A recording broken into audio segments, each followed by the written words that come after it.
नमस्कार दोस्तों, मैं मनोज मुसाफिर साहू अपने YouTube चैनल नेशनल आवाज़ एक सच्ची आवाज़ पे आप सभी का फिर से स्वागत करता हूं। दोस्तों, मैं बार बार आपको याद दिलाता हूं, बार बार बताने का प्रयास करता हूं, बार बार जगाने का प्रयास करता हूं कि भाजपा भाजपा भाजपा एक ऐसी राजनीतिक पार्टी है जिसके खाने के दांत अलग हैं, दिखाने के दांत अलग हैं।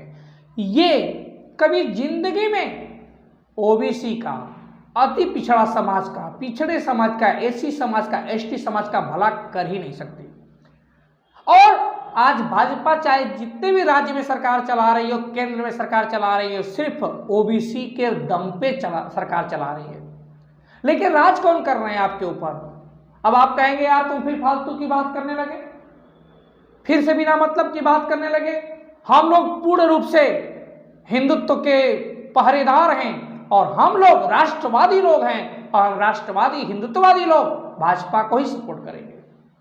भाजपा भी आपकी इस मनोदशा को समझती है। भाजपा को मालूम है कि आपके दिमाग में जो मैंने कूड़ा भरा है वो कूड़ा आपके अंदर पूरा इतना फैल चुका है कि आपको सोचने की तर्क शक्ति आपकी गायब हो गई है। मेरे जैसे अगर हजारों मनोज पैदा हो जाएंगे तो भी आपको जगा नहीं पाएंगे। फिर भी मैं इस धरती पे जन्म लिया हूं तो अपना कर्तव्य निभाने का छोटा सा प्रयास करता हूं। आप जागे ना जागे वो आपकी मर्जी है, लेकिन जब ऊपर वाले के पास में जाऊंगा तो ऊपर वाला कहेगा मनोज तुम इतने पढ़े लिखे थे तो तुमने इस देश के लोगों को जगाने के लिए क्या कार्य किया, तो मैं गर्व से कह सकूं कि मैं अपनी जितना भी सिविल संसाधन था, जितना भी हमारे पास माध्यम था, उसके द्वारा भरपूर मैं प्रयास करता रहा। वो लोग नहीं जागे, नहीं सुने, पूरी तरह से अंधकारमय हो चुके थे, उनके दिमाग को हाईजैक कर लिया गया था। तो मैं क्या करूं? अब आप कहोगे कि ये भाषण क्यों दे रहे हो? मैं भाषण इसलिए दे रहा हूं कि आज मेरा दिल बहुत दुखी है। आज मैं अंदर से आग बबूला हूं, गुस्सा हूं, और गुस्सा सरकार के ऊपर नहीं हूं, अपने आप के ऊपर हूं, अपने समाज के ऊपर हूं, अपने लोगों के प्रति गुस्सा हूं कि मेरे समाज और मेरे लोगों के प्रति क्यों नहीं समझते। मैं आपको बताने जा रहा हूं, आप ध्यान से मेरी बात को सुनिएगा।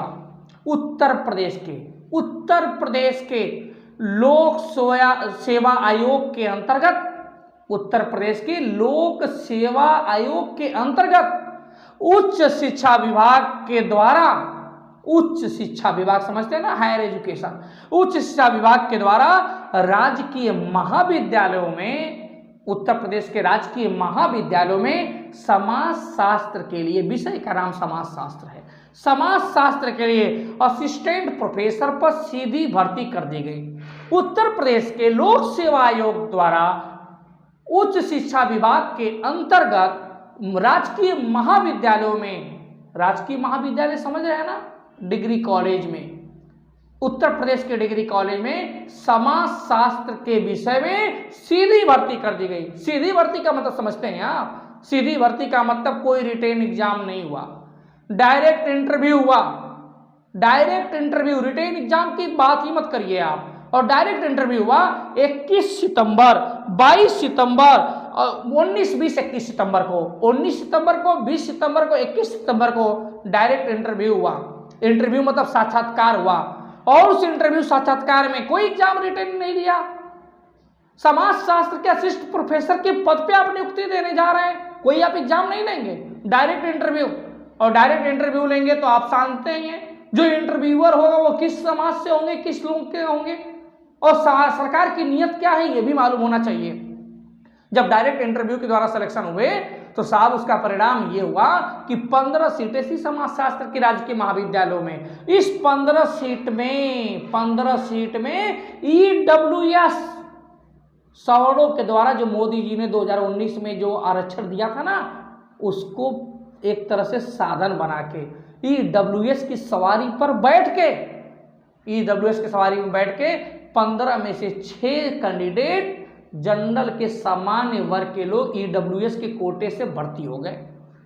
पहली बात तो आपने एग्जाम कोई नहीं लिया, डायरेक्ट सीधी भर्ती, डायरेक्ट इंटरव्यू, और उस इंटरव्यू में 15 सीटों की भर्ती थी, 15 सीटों के समाज शास्त्र के वैकेंसी थी, रिक्त पद थे, उसमें 6 सीटें ईडब्ल्यूएस के कोटों से सामान्य वर्ग के लोग भर दिए गए। भैया सामान्य वर्ग के लोग समझते हो ना, जानते हैं ना सामान्य वर्ग के लोगों में कौन कौन सी जाति आती हैं? वे 6 लोग भर दिए गए, 15 में से 6, मतलब अगर परसेंटेज निकालूं तो 40% आता है। 40% यही लोग हो गए भैया।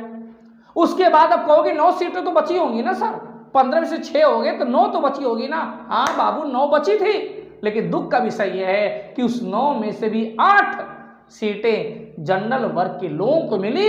1 सीट उन्होंने एसटी वर्ग के कैंडिडेट दीपक कुमार को दे दिया। मतलब 15 सीटों में से 14 सीट सामान्य वर्ग के लोगों को मिली, 1 सीट मात्र एसटी वर्ग के लोगों को दिया। ओबीसी की आबादी उत्तर प्रदेश में 52%, 52% आबादी है। उस 52% ओबीसी के कैंडिडेट को इस लायक तक नहीं समझा गया कि समाज शास्त्र की 1 सीट दे सके, 1 सीट नहीं मिली उसे। एससी के समाज में 22% की आबादी एससी के उत्तर प्रदेश में, उसको भी 1 सीट नहीं मिली। एससी और ओबीसी को गुनगुना दे दिया गया, झुंझुना दे दिया गया। कहा गया तुम लड़ो, जाओ लड़ो, रोड पे लड़ो, मंदिर मस्जिद की बात करो, हिंदू मुसलमान की बात करो। अब आप सोचो और विचार करो कि आप खुशी खुशी अपने बच्चों को खूब पैसा, अपने जीवन का 40% पैसा अपने बच्चों के एजुकेशन पे, पढ़ाई लिखाई पे खर्च करते हो। जब आपका पैसा पढ़ाई लिखाई पे खर्च करेगा और आपकी नादानी की वजह से, आपके गलतियों के वजह से जब बच्चा आपका पढ़ लिख के बड़ा बनेगा, एमएससी हो जाएगा, पोस्ट ग्रेजुएट हो जाएगा, नेट क्वालिफाइड हो जाएगा, पीएचडी हो जाएगा, और उसके बाद जब सीधी भर्तियां होंगी और सीधी भर्ती के नाम पे सिर्फ जनरल के कैंडिडेट रखे जाएंगे, तो आपके बच्चे का क्या मनोदशा होगी, उस समय आपकी मनोदशा क्या होगी, और उसके जिम्मेदार सिर्फ आप हैं, सिर्फ आप हैं। आप सोचते नहीं है, समझते नहीं है।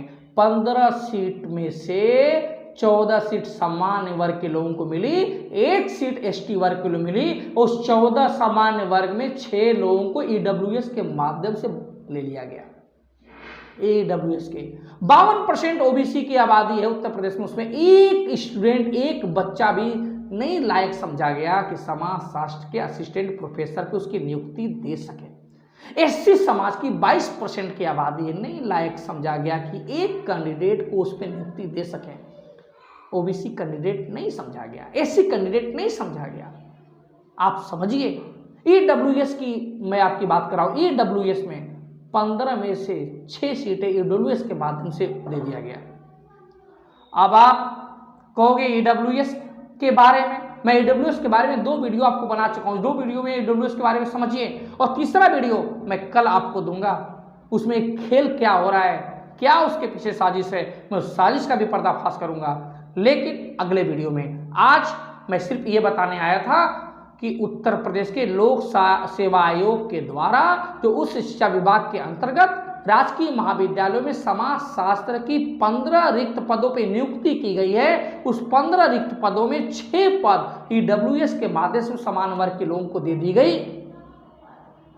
ईडब्ल्यूएस का आरक्षण 6 लोगों को दे दिया, 40%। ओबीसी का आरक्षण भूल गए साहब ना, एससी का आरक्षण भूल गए ना, भूल जाइए, ठीक है, क्योंकि ओबीसी एससी के लोग तो इस समय सबसे ज़्यादा राष्ट्रवादी हो गए। उनको महाविद्यालय में असिस्टेंट प्रोफेसर से क्या मतलब, सरकारी नियुक्तियों से क्या मतलब, है ना।